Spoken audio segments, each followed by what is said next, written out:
Hey guys, what is up? Today we're going to be checking out a PlayStation 3 Slim.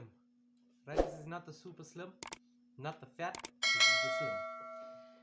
Right, this has the issue of, what I could say, not powering. If you do insert a disc, it'll beep. It'll beep twice, and then after that, if you take out the disc and put it back, it won't beep. Doesn't pull the disc in, nothing.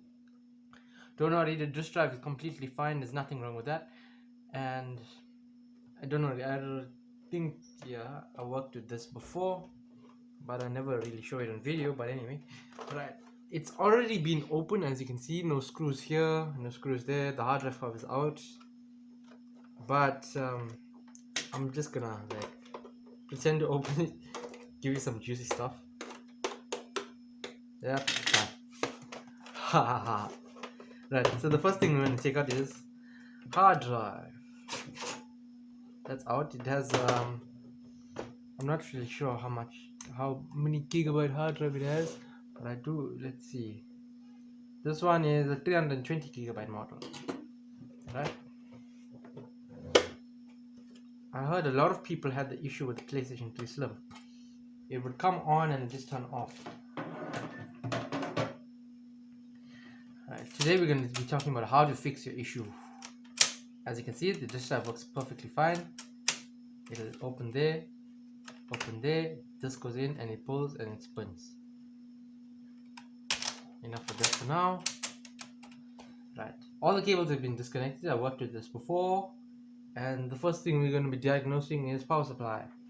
And the power supply, I tested it. I plugged it in the wall and I tested it. It tests out fine. I even opened it.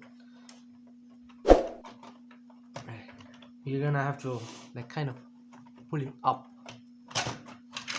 There you go. There's nothing blown inside there. I checked it up nicely. As you can see, perfectly fine. Leave that one side. This hard drive. Got the disk drive. That is loose. It's supposed to have a cover here, but anyway. Now, I heard a lot of people had issues with this, and I really want to get down to what is happening with this PlayStation 3 issue. So, disconnect the Wi-Fi bands. Move this up. There. There you go. The motherboard is free. As you can see, I don't know why it's rusty, but anyway. No liquids have been spilled, don't worry about that. And take a screwdriver star and open around here.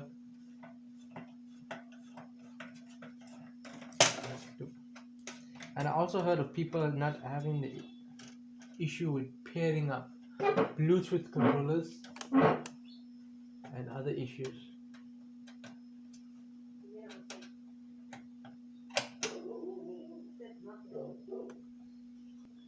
Yeah, and sorry about that. Sorry for the noise and stuff.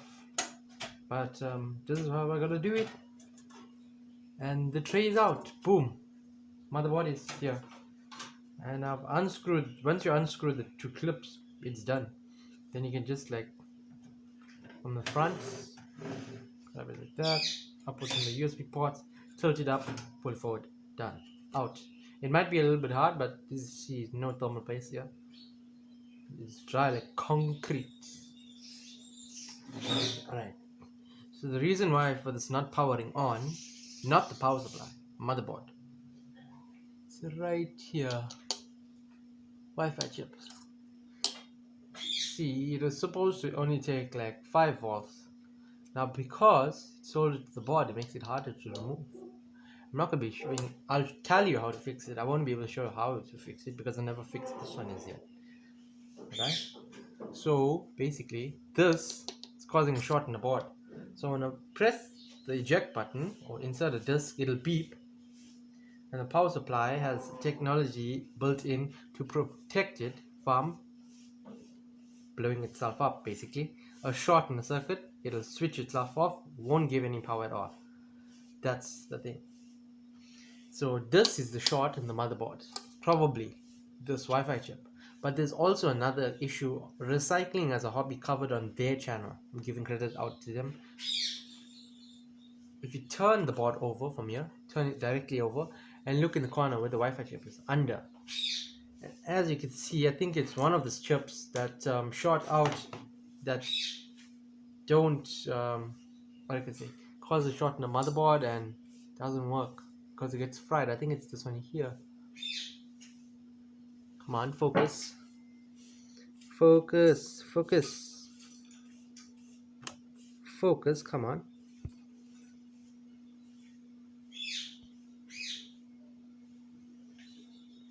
Yeah, I can't really show so much.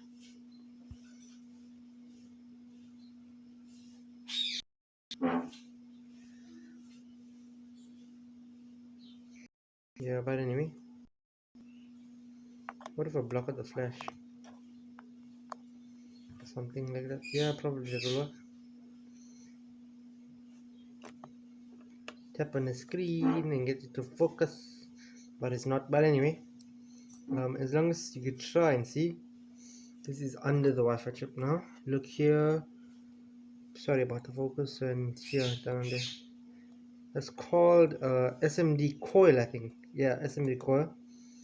That shorts out, and I can show you in my multimeter. That'll short out, causing